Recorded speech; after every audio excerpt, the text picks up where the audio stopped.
Sauer und Tröger sorgen für ein Blackout. Wie sich das auf eure Gegner auswirkt, zeigen wir euch in diesem Video.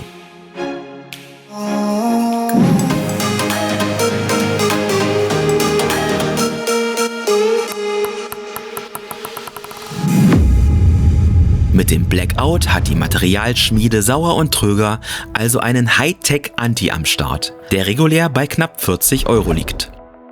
Das Obergummi des Blackout ist einem Anti entsprechend nicht sonderlich griffig, aber eben auch nicht komplett glatt.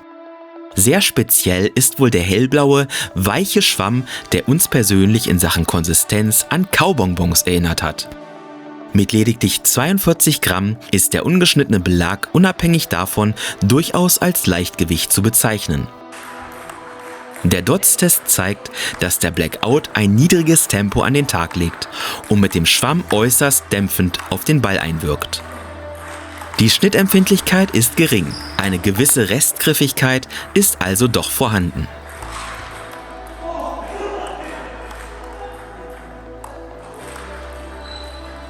Die ersten Schläge machen deutlich, dass der Blackout wirklich langsam ist.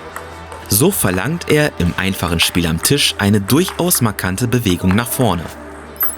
Dies sorgt mitunter für Verwirrung beim Gegner, denn der rechnet bei solch heftigen Schlagbewegungen eigentlich mit viel schnelleren Bällen.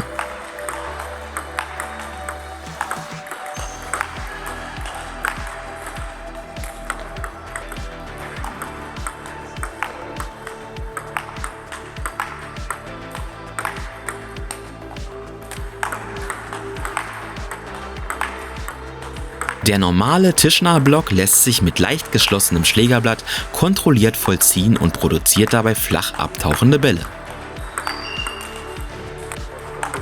Grundsätzlich spielt sich der Blackout nach der Eingewöhnungsphase relativ kontrolliert und unserer Meinung nach in vielen Bereichen wie ein Langnoppenbelag. So ist zum Beispiel auch ein Hackblock problemlos spielbar, auch wenn die Schnittumkehr dabei in unserem Test nur durchschnittliche Werte erreicht hat.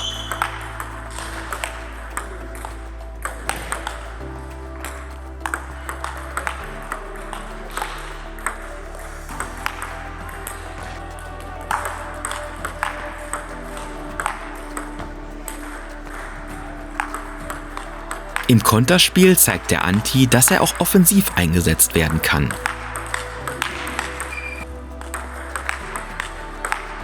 Für den Gegner ist es hierbei schwierig, sich auf die krassen Tempowechsel einzustellen.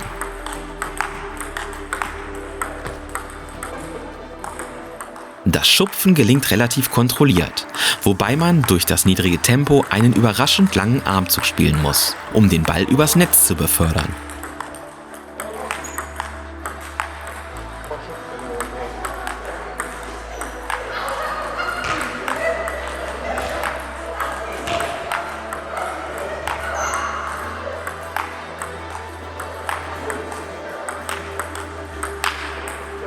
Doch es bietet sich an, die Schupfbälle des Gegenübers einfach abzuschießen. Das klappt mit dem Blackout nämlich mehr als passabel.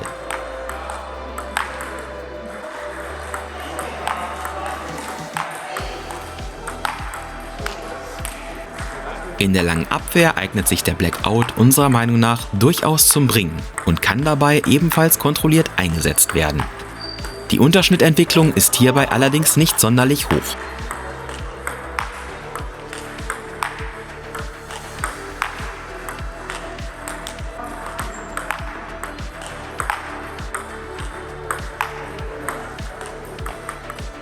Deutlich effizienter und wahrscheinlich auch punktbringender präsentiert sich der Blackout allerdings im tischnahen Druckschupf sowie bei Seitwischern. Hier kann man den Gegner gehörig unter Druck setzen und durch Platzierung sowie gefährliche und abtauchende Bälle zu Fehlern zwingen. Generell zeigt der Belag hier seine Eignung fürs Offensivspiel, auch wenn dies wahrscheinlich das gewisse Händchen voraussetzt.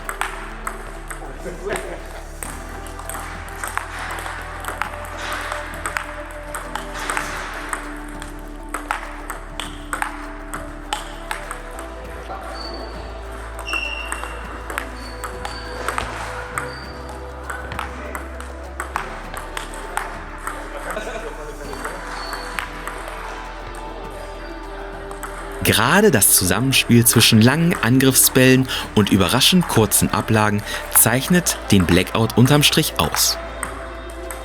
Der perfekte Störbelag also, um den Rhythmus eurer Gegner zu durchbrechen und um gehörig ihre Nerven zu strapazieren.